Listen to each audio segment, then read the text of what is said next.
হরিনামের পরিণাম।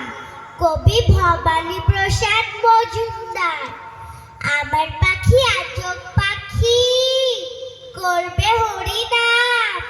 দেখে যান গো বাবু মশাই, 100 টাকা দাম।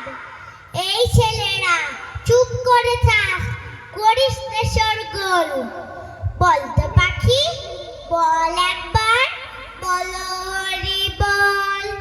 সত্যি পাখি বল হরি বল, বলেই দিল জোরে।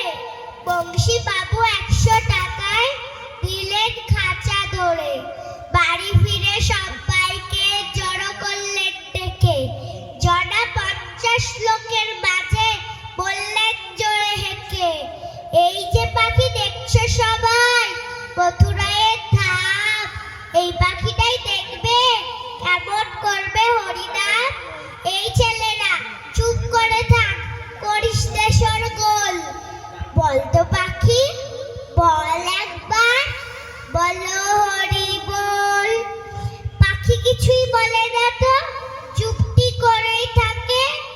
বংশী বাবু রেগে মেগেই বলেন তখন তাকে, এত করে সাচ্ছি তোকে, পারল কি তোর দর? দোহাই পাখি বল হরি বল, নইলে খাবি চল।